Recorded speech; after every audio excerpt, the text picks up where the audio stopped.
Importante também, meu Deus, é como a nossa prece vai ajudar aquela pessoa. Vamos falar da pessoa em si agora. Nós falamos daquele que pede a prece. Agora, quando você orou, fez a prece por ele, como a prece vai agir nele?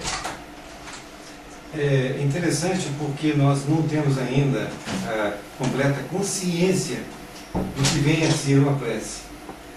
A prece é uma emissão de energia de tal envergadura que ela transpõe o tempo, transpõe a distância e vai chegar nessa criatura.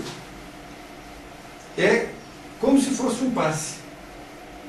Tudo aquilo que você vibra, tudo aquilo que você está sentindo naquele momento, você envia para aquela pessoa e ali o clima em volta dela, a sua aura vai mudar.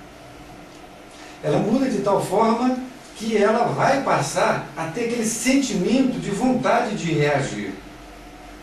Porque, como você bem colocou, se Deus permitiu que colocasse ali aquela questão para ele ultrapassar, não é? Aquele problema, entre aspas, na verdade não é um problema, é uma oportunidade de crescimento. Porque todos nós, após um problema, nós, depois de ultrapassarmos, nós nos sentimos mais fortalecidos, não é? Sem dúvida. E em sentindo mais fortalecidos, nós ganhamos mais perseverança, mais otimismo, estamos aptos, até, como dizem, partir para outra, que venha outra, não é? Porque se nós ultrapassamos aquela, podemos ultrapassar muito mais. Então, essa energia, ela muda o ambiente, muda a aura da criatura, de tal forma que ela passa a mentalizar outras coisas. E é muito importante que essa pessoa que nos pediu prece, ou mesmo que não tenha pedido, que nós dissemos para ela, podemos dizer para ela, olha, eu orei por você, eu estou orando por você, porque a pessoa se sente mais amparada. Ela sente, quando ela for orar, que alguém está orando por ela também, que ela não está sozinha. Então é muito importante que a pessoa não se sinta sozinha, porque muitas criaturas se sentem desamparadas, não é? Acha que não tem amigos, que os amigos não estão se importando com ele, coisas parecidas. Então, essas questões de você orar, vibrar, elas vão fatalmente fazer com que a criatura mude a sua forma de pensar.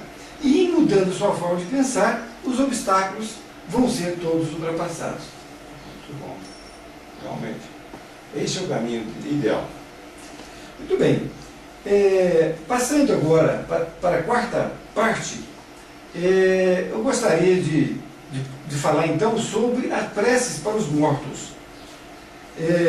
Ou aqueles que desencarnaram, como nós espíritas assim dizemos, porque popularmente se falam dos mortos, ou aqueles que já não estão mais na carne. Quando nós oramos para essas pessoas, como que nós devemos orar para essas pessoas? Porque elas se encontram desencarnadas. Então vejam bem, nós não sabemos em que situação que essa pessoa está. Então, o que você tem a dizer a respeito dessas orações? Como nós devemos orar para essas pessoas que se encontram desencarnadas e que desencarnaram por diversos motivos, por suicídio, por doença, em tenra idade? Como que você vê essa situação da oração que nós possamos fazer para essas criaturas? Mais uma vez, é muito importante também essa pergunta, porque nos remete ao raciocínio. Raciocinar é fundamental. Vejam bem, como uma pessoa desencarna, ela some, desaparece? Não. Evidente, não morreu, nada morre. O corpo, nem o próprio corpo morre hoje. Entendemos que a ciência já deixa claro que o corpo não morre, tudo se transforma. Então o corpo já não serve mais para o espírito. Então o corpo fica na Terra, vai se transformar imediatamente em outras matérias vitais, e o espírito, deixando de precisar daquela matéria densa, vai ao plano maior, adquirindo outra condição, num plano onde ele vai ser compatível em tudo que estiver de material naquele plano. Mas é um plano espiritual. Sim, é o plano espiritual daqui da Terra. Mas ali também tem um plano material, porque quando ele chega lá, ele vai ver que tudo é tangível também. Menos denso, claro, mas tangível também. Então ele vai levar consigo as suas preocupações, suas dores, se ele estivesse sofrendo, se ele praticou um ato, não é? Contra a lei divina, procurando exterminar o seu tempo de vida na Terra, abreviar seu tempo. Então ele vai estar numa situação difícil, poderá estar até numa situação muito boa, porque é um espírito que aproveitou muito bem o tempo dele, vai chegar lá do outro lado com a consciência tranquila do dever que ele cumpriu de forma reta, mas sempre nós vamos chegar achando que devemos ter feito um pouco mais, quando o espírito tem consciência. Quando não, ele não tem consciência, ele está se procurando porque ele vê que tudo é igual, tudo é tão claro, que ele não acredita ainda que desencarnou. Então vejam, todas essas nuances existem. Ele acha que não desencarnou, ele fica como se fosse perdido, não é? Mas ele começa então a encontrar, e o pai jamais violenta o indivíduo no seu íntimo, no seu ponto mais profundo, que é o espírito, e vai fazendo com que ele tenha condições e consciência para viver naquilo que ele tinha a ideia fixa antes. Então o que nós podemos orar para a pessoa?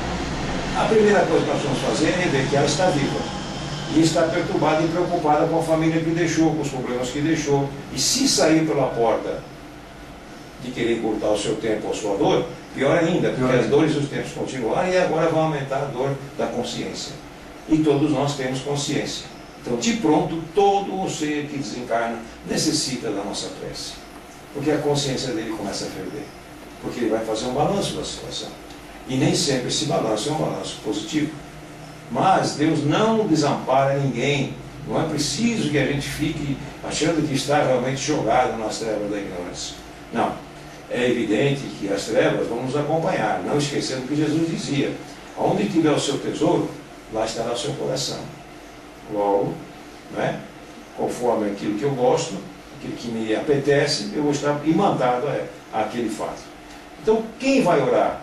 Deve orar e precisa orar e pode orar? Sim, deve e precisa orar. Sim, Senhor. É um ato de maior abnegação que nós possamos fazer por alguém, de amor e carinho. É pedir a Ele a mesma coisa que pedimos àquele encarnado que está passando por um momento difícil. Pedimos luz para ele, entendimento, compreensão, né? A certeza de que aqui na retaguarda estamos todos lutando para continuar a nossa evolução, que a família vai estar bem. É como se você estivesse conversando com alguém pela internet ou pelo telefone, né? Dizendo para o outro que está num outro país bem distante. A distância é inexorável, ela existe. Não, fique tranquilo, né? Aproveite aí o seu período de estada aí, né? Aproveite, aprenda, faça um balanço da sua situação, vá ao médico, cuide da sua saúde física, espiritual, etc. Porque aqui nós estamos realmente lutando muito, também para conseguir o nosso trabalho. Mas olha, agora é sua hora e vez. Pense você aí, caminhe para frente, né? Faça uma análise bem profunda daquilo que a sua consciência lhe pede. Enfim, vamos insuflar nele a mesma coisa que nós estamos pedindo se ele tivesse encarnado. Mas entendendo que ele está em planos outros, não nos planos da matéria, e não vai poder resolver os nossos problemas ainda, não é isso?